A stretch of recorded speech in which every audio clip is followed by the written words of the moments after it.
Hello friends, this is B S academy classes present by Sandeep. Students, आज की class में हम सीबीएसई यूजीसी नेट का एक टॉपिक और देखेंगे और इसके साथ मैं काफ़ी वीडियो अपलोड कर चुका हूँ सीबीएसई यूजीसी नेट के बी एस अकेडमी चैनल पर। आप लोग उनको चेक कर सकते हैं। ओके स्टूडेंट्स, काफ़ी लोगों ने मुझे वीडियो पेपर नंबर 2 और पेपर नंबर 3 के वीडियो बनाने के लिए बोला है। तो मैं स्टूडेंट्स में काफ़ी जल्दी मैं डिफरेंट सब्जेक्ट जैसे पॉलिटिकल साइंस, सोशियोलॉजी, लॉ और कंप्यूटर साइंस में सारे के सारे जो सब्जेक्ट्स हैं इनके टॉपिक भी आपके सामने लेकर आऊँगा। उनके क्वेश्चन पेपर को हम सॉल्व करेंगे, साथ में जो मेन जो टॉपिक्स हैं उनको हम देखेंगे। ओके स्टूडेंट्स, और आपका कोई सजेशन हो अगर हो तो आप you can mail me at my email ID sandeep216@gmail.com। Okay student, इसके साथ में bsacademy.blogspot.in पे मैंने एक ब्लॉग स्टार्ट किया है हम लोगों ने, तो उस पर जाके आप इनके जो स्टडी मटेरियल है बहुत जल्दी मैं अपलोड कर दूंगा, आप वहाँ से डाउनलोड कर सकते हैं। तो जो स्टूडेंट्स मेरा वीडियो पहली बार देख रहे हैं, I give my brief introduction. मेरा नाम संदीप है, मैंने एमटेक किया कंप्यूटर साइंस से। After that I have a work experience as a software engineer. I qualified CSI exam as a JRF in engineering science stream. मैंने CBSE UGC net exam as a JRF qualified किया 3 times and right now I am working as a research scientist post. Okay students, तो इसमें हम research methodology के topic को देखेंगे और research methodology जो हमारा पेपर नंबर 1 में बहुत इंपॉर्टेंट टॉपिक है, क्योंकि इसमें 5 to 6 क्वेश्चन हमारे इस टॉपिक से आते हैं। तो वही 5 to 6 क्वेश्चन बहुत इंपॉर्टेंट रोल प्ले करते हैं हमारे क्वालिफिकेशन के अंदर, हमारे एग्जाम को आगे सॉल्व आगे निकालने में। ओके स्टूडेंट्स, इसके साथ जो इसमें टॉपिक लेंगे रिसर्च मेथोलॉजी का, वेरिएबल्स लेंगे। ये मैंने भी बताया था आपको कि जो हम हाइपोथेसिस लेते हैं तो हाइपोथेसिस के अंदर हम डिफरेंट वेरिएबल्स को डिफाइन करते हैं, और वो वेरिएबल्स किस किस तरह के वेरिएबल्स होते हैं इसके ऊपर काफ़ी क्वेश्चन आए हैं कि टाइप ऑफ वेरिएबल्स के बारे में काफ़ी बताया गया, पूछा गया है। तो ये वेरिएबल्स को हम देखेंगे। ओके, तो इसमें जो वेरिएबल्स है, एक्चुअली में वेरिएबल्स का पहले मीनिंग देख लेते हैं। वेरिएबल्स एक्चुअली में होता क्या है? तो variables is an entity that can take on different values, यानी ये वैल्यूज डिफरेंट वैल्यूज समय के साथ डिफरेंट वैल्यू ले भी सकता है और नहीं भी ले सकता, तो इट इज़ वैल्यू। तो वेरिएबल का मतलब ही होता है जो वैल्यू वेरी करे, वेरी। ओके, तो वेरिएबल मीन्स वेरी, जो करे कोई वैल्यू, इट मीन्स वेरिएबल।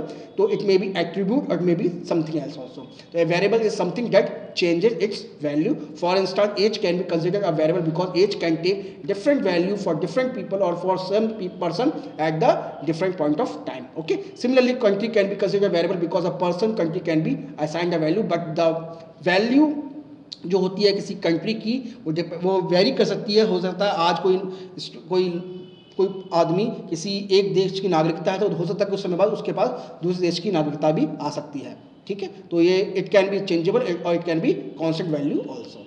और variable it change according to different factors, ये डिफरेंट फैक्टर्स पर डिपेंड करती है, चेंज होती है। Some variable change easily like the stock exchange value, और while other variable are almost constant like the name of someone. Okay, तो आपने देखा होगा स्टॉक मार्केट की वैल्यू समय के साथ चेंज होती रहती है और ये एक दिन में न जाने कितनी बार चेंज होती है। बट कभी कुछ वैल्यू ऐसे वेरिएबल कुछ ऐसे भी होते हैं जो ऑलमोस्ट कांस्टेंट होते हैं। Suppose the name of any person, यानी किसी आदमी का जो नाम है वो हमेशा जिंदगी भर सेम हो भी सकता है। ओके, नाउ अब सपोज करिए मैंने a is equals to 5 define कर दिया। Now a is equals to 5 define करने के बाद जो हमारे प्रोग्राम में ये वैल्यू जो होगी it is almost constant throughout our program. Okay, it may be. तो researcher are often seeking to measure the variables. तो वेरिएबल्स कैसे मेजर करते हैं, ये हमारे हाइपोथेसिस में डिफाइन हम करते हैं। ओके, तो what are the examples of variables? तो example of variable is temperature, और मैं यहाँ पे एग्जांपल लेके चलता है। तो temperature varies according to other variable factors, measure different temperature inside and outside. और जो विंटर का जो समय होता है उसमें टेम्परेचर हो सकता है और होता ही है हमारे क्लाउडी सीजन के टेम्परेचर से कम हो सकता है, और जो सनी सीजन होता है यानी जब हमारा गर्मी होती है उसके टेम्परेचर से भी बहुत कम होता है। ओके, नाउ ये एक एग्जांपल था वेरिएबल का। और अब टाइप ऑफ वेरिएबल्स, तो टाइप ऑफ वेरिएबल्स के अंदर हमारे इंडिपेंडेंट वेरिएबल है, डिपेंडेंट वेरिएबल है, मॉडरेटर वेरिएबल है, कंट्रोल वेरिएबल है और इंटरवेनिंग वेरिएबल्स हैं। ओके स्टूडेंट्स, अब ये इंडिपेंडेंट वेरिएबल्स क्या होते हैं? इंडिपेंडेंट वेरिएबल्स और इनपुट्स होते हैं जिसके अंदर हम either within a person और within environment to affect his behaviour only, यानी जिसकी वैल्यू किसी पे डिपेंड नहीं करती है, वो ओनली खुद सेल्फ डिपेंडेंट होता है। जैसे आपने लिखा y is equals to x. ना y is equals to x जो है, ये जो राइट हैंड साइड की जो वैल्यू है it is independent of any input और independent of any output. Okay, so ये वैल्यू जो है x की, it is a independent variable, but y की वैल्यू डिपेंड करेगी x पर, तो y is a dependent variable and x is a independent variable. Okay, तो it is the factor which measured and manipulated और selected by experiment और determines relationship to an observed phenomena. Actually ये एक observe phenomena है, तो depend करेगा कि आपकी वैल्यू क्या आ रही है आप जब एक्सपेरिमेंट के अकॉर्डिंग निकालेंगे. ओके, तो इंडिपेंडेंट वेरिएबल के बाद हमारा नेक्स्ट टॉपिक आता है डिपेंडेंट वेरिएबल. तो डिपेंडेंट वेरिएबल जो होता है एक तरह रिस्पॉन्स वेरिएबल और आउटपुट वेरिएबल होता है एक तरह से. जैसे मैंने बताया था y is equals to x, तो y इक्वल्स टू x जो है, जो y जो है ये डिपेंडेंट वेरिएबल है और it is a response variable और आउटपुट वेरिएबल, जिसमें x जो था वो आपका इनपुट वेरिएबल था और y जो है आपका आउटपुट वेरिएबल है. तो observe aspect of behavior of an organism that has to be simulated. Okay, ये एक अलग तरह का ये स्टेटमेंट है. ये एक्चुअली मैं सोशियोलॉजी से पॉइंट ऑफ व्यू से मैंने लिख दिया था. तो it is a dependent variable is that factor which is observe and measure to determine the affect of the independent variable. यानी एक तरह से इंडिपेंडेंट वेरिएबल्स की वैल्यू में जो चेंज करने के बाद जो हमारे डिपेंडेंट वैल्यू में जो चेंज आता है उसको हम इसमें मेजर करते हैं, और change as a result of variation in the independent variable, ये सेम मीनिंग है. और represent the consequence of change in the person और सिचुएशन स्टडी. ये पर्सन है, ये PERSON, पर्सन स्पेलिंग मिस्टेक है. ओके, नेक्स्ट हमारा मॉडरेटिव वेरिएबल. मॉडरेटिव वेरिएबल जो होता है वो क्वाइट डिफरेंट होता है डिपेंडेंट वेरिएबल और इंडिपेंडेंट वेरिएबल से. It affects the relationship between the primary independent variable and dependent variable. Okay, तो यानी moderative variable are those variable which affects the relationship between the independent variable and dependent variable. Okay, ये एक तरह से इसका definition है. तो मॉडरेटिव variable वो वेरिएबल होते हैं जो प्राइमरी वेरिएबल और डिपेंडेंट वेरिएबल, एक तरह से इंडिपेंडेंट वेरिएबल और डिपेंडेंट वेरिएबल के अंदर जो हमारी इनको अफेक्ट्स करते हैं, इनके रिलेशनशिप को अफेक्ट्स करते हैं. और ये हो सकता है gender, includes gender, age, culture, language, proficiency of the subject. तो एक तरह से ये एग्जाम्पल है. हो सकता है क्योंकि हम जब कोई स्टडी करते हैं तो उसमें हम उसके जेंडर को लेके चलते हैं कि मेल फीमेल है, क्योंकि हो सकता है कुछ सेक्स ऑफ मेल जो है वो डिफरेंट आंसर देते हैं quite different point of view में. तो इसलिए हम इसको हम अपनी स्टडी में लेके चलते हैं. और हो सकता है एक समय के साथ एज फैक्टर के साथ भी डिपेंड करते हैं बहुत से मॉडरेटिव वेरिएबल की वैल्यूज. Now control variable. तो कंट्रोल वेरिएबल्स जो होते हैं एक तरह से न्यूट्रलाइज होते हैं. तो इट does not change, और एक्चुअली में सही बोलना चाहिए, तो it is neutralize to guarantee that they will not have a differential और moderating effect on the relationship between the independent and dependent variable. यानी इनका जो इफेक्ट होता है इंडिपेंडेंट और डिपेंडेंट वेरिएबल पे वो लगभग ना के बराबर होता है. अगर होता भी तो वो इट्स वेरी नेग्लिजिबल, हम उसको चाहे तो नेग्लेक्ट कर सकते हैं. They are defined as those factors which are controlled by experiment or cancel out or neutralize any effect that might otherwise have an observed phenomena. Okay, इसके बाद हमारा एक एग्जाम्पल हम ले सकते हैं या intelligence and socio economic status जो होता है.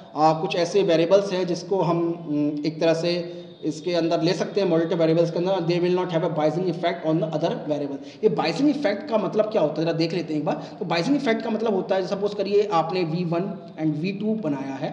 अब V1 और V2 दो वेरिएबल है. अब V3 एक वेरिएबल एक और है, बट V1 और V2 जो हैं आपस में तो इंडिपेंडेंट हैं, बट जैसे ही V3 आता है तो V3 की वैल्यू का जो इफेक्ट है वो V1 एंड V2 पे पड़ता है. तो ये इस V3 ने यानी एक तरह से मॉडल एक ऐसा वेरिएबल है जो इनकी रिलेशनशिप को एकदम चेंज कर देगा. तो आप इसको मॉडरेटिव वेरिएबल कह सकते हैं. तो इट इज़ जो आपका जो इफेक्ट हुआ है it is a meaning of biasing effect. यानी एक तरह से बाइजिंग इफेक्ट हो गया ये, यानी इसको इन्होंने चेंज कर दिया बाइजिंग इफेक्ट. ओके, तो इसको हम इस तरह के इफेक्ट को बाइजिंग इफेक्ट कहते हैं. इसके अलावा जो लास्ट हमारा है intervening variable. Intervening variable is that factor which affects the observe phenomena but can not be seen and measured और मैनिपुलेटेड. यानी एक तरह से इसकी वजह से इफेक्ट तो होता है बट हम उसको मेजर नहीं कर सकते, ना तो हम उसको देख सकते हैं मेजर कर सकते हैं, ना उसको मैनिपुलेट कर सकते हैं. और ये ऑलमोस्ट हमारे effect must be inferred from the effect of independent and modifiable variable on the observed phenomena. यानी एक तरह से जो इंडिपेंडेंट और मॉडरेटिव वेरिएबल है उनके फिनोमेना को चेंज करता है, उनकी वैल्यूज को चेंज करता है.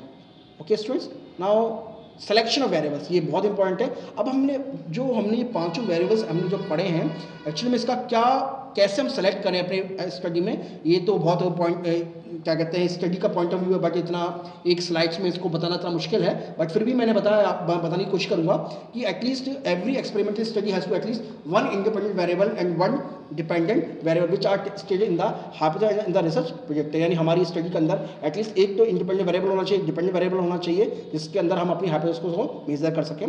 तो every study has an interview variable and often the can be more than one interview variable also. यानी हमारी स्टडी के अंदर एक इंटरव्यू वेरिएबल होगा, हो सकता है एक से अधिक भी हो। और every study does not contain moderator and control variable.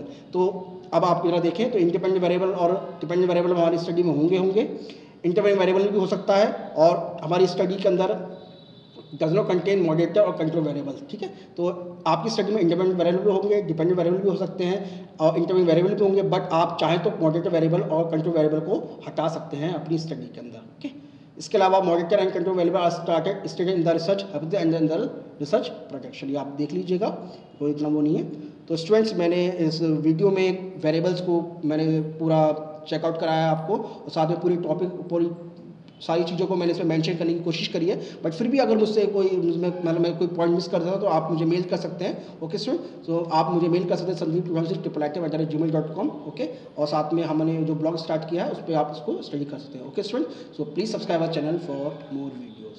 Thank you.